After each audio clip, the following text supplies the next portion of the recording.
Hello, नमस्ते. कसे आहात सगळे? मस्त ना? मी पण एकदम मस्त छान आहे.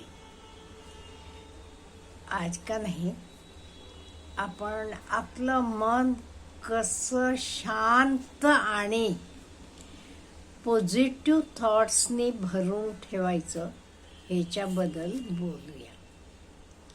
आपल्या मनात वेगवेगळे विचार येत असतात बघा, सतत काहीतरी विचार. हे विचार कसले असतात? नेगेटिव्ह असतात, काही पॉझिटिव्ह असतात. पण कुठले विचार जास्त असतात? विचार करून सांगा बघू मला. हो, डेफिनेटली नेगेटिव्ह विचार आपले मनात जास्त येत असतात. हे चांगलं का वाईट सांगा मला? नाही, हे बिलकुल चांगलं नाहीये. का म्हणजे आपण नेगेटिव्ह विचार आपल्या मनात असले की आपली वृत्ती, आपलं माइंडसेट पण नेगेटिव्ह बनेल आणि ह्यातनं आपण आनंदी बनणार नाही, सुखी होऊ शकणार नाही. मग आपण काय करायला पाहिजे? आपण नेगेटिव्ह थॉट्स किंवा नकारात्मक विचार मनात आणायचे नाही. तुम्ही म्हणाल असं काय म्हणता हो मॅडम, आणायचे नाही म्हणून? नेगेटिव्ह विचार आपोआप येतात. काही आपल्या आयुष्यात घडलेलं असते तर विचार किती मी विसरूया म्हटलं तरी विसरत नाही. ते विचार माझे मनात सारखे येत असतात.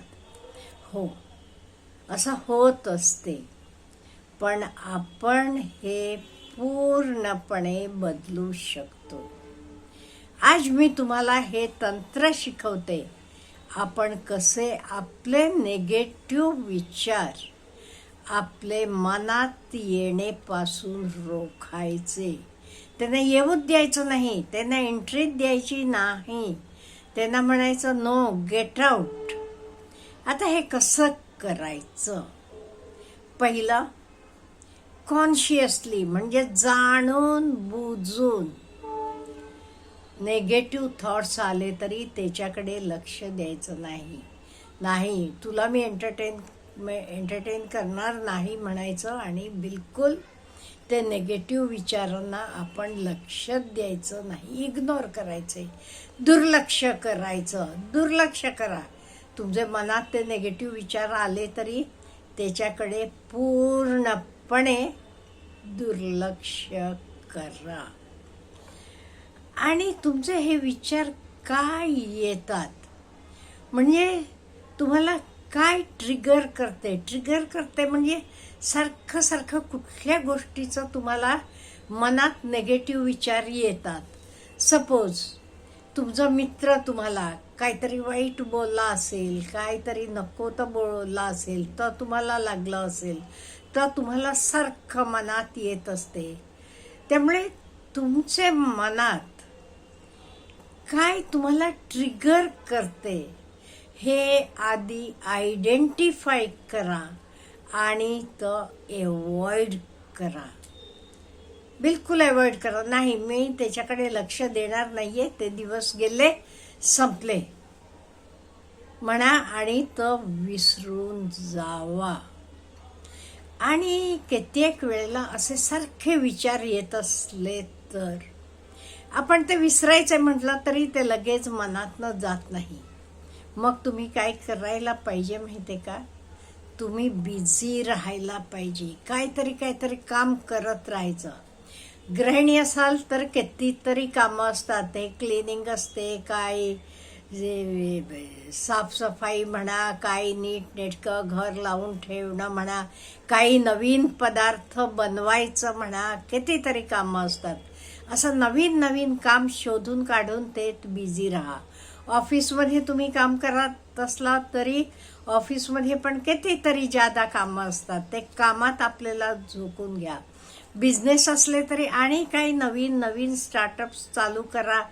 ते तुम्हाला कम्प्लिटली बुडवून घ्या. म्हणजे ते कामाला समर्पित करून घ्या. म्हणजे बिझी राहणं म्हणजे तुम्ही नवीन काहीतरी करत असला तर का नाही तुम्ही बिझी राहता त्या गोष्टी तुमचे ओके हे पण मी करू शकत नाही ते काय करा नवीन नवीन गोष्टी शिका नवीन भाषा शिका नवीन काहीतरी आता आपले कम्प्युटरवरचे नवीन नवीन कोर्सेस आहेत ते शिका किंवा आणि काही नवीन हॉबीज असतात त्या शिका काही करा पण बिझी राहावा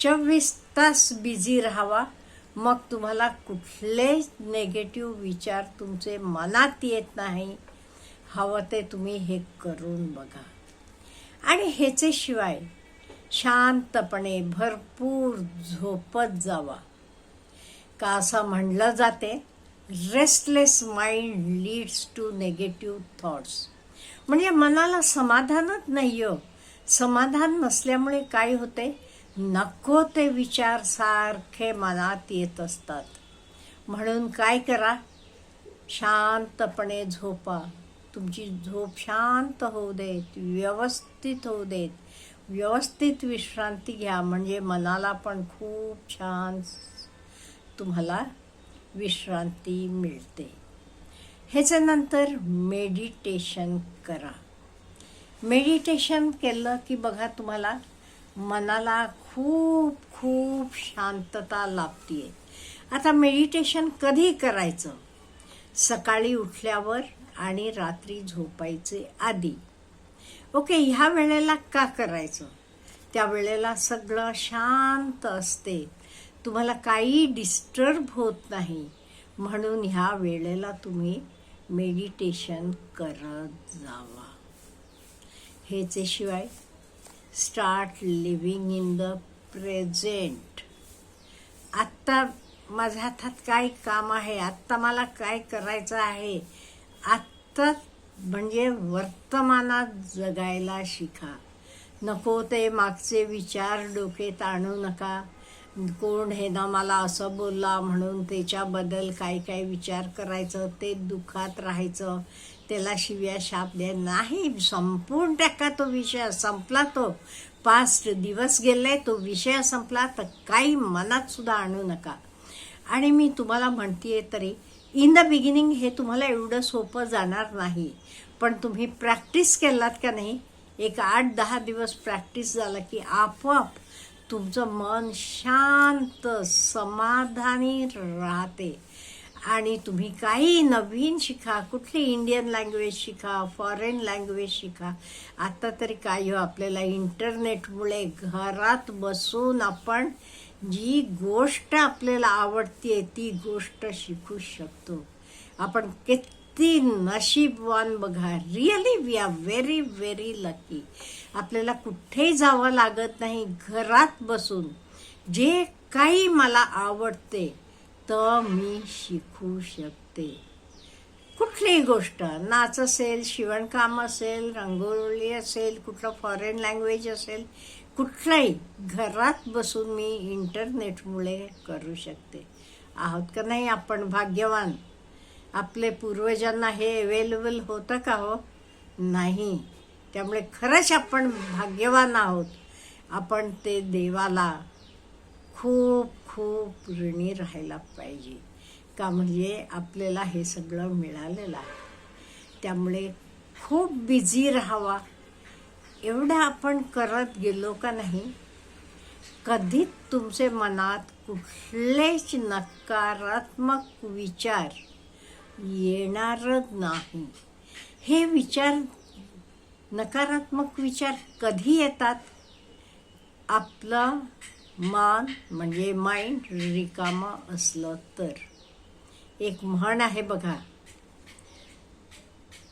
empty mind is devil's workshop दुसरं काय नाही ते तिथे कोण येतो सैतान येतो डेव्हिल येतो आणि त्याचं वर्कशॉप तुमच्या डोक्यात चालवतो तो का तिथे कुठलंच चांगलं नाही आहे हे तुम्ही चांगलं नवीन काही शिकण्यात नवीन गोष्टीत मन गुंतवलात का नाही ते डेव्हिलला यायला जागाच नसतो तिथे म्हणून म्हणतात empty mind is a devil's workshop त्यामुळे आपलं माइंड आपण सैतानाला त्याचं वर्कशॉप चालवायला द्यायचं नाही.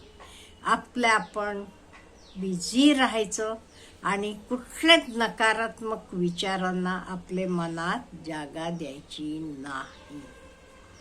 अच्छा, हॅव ए गुड डे.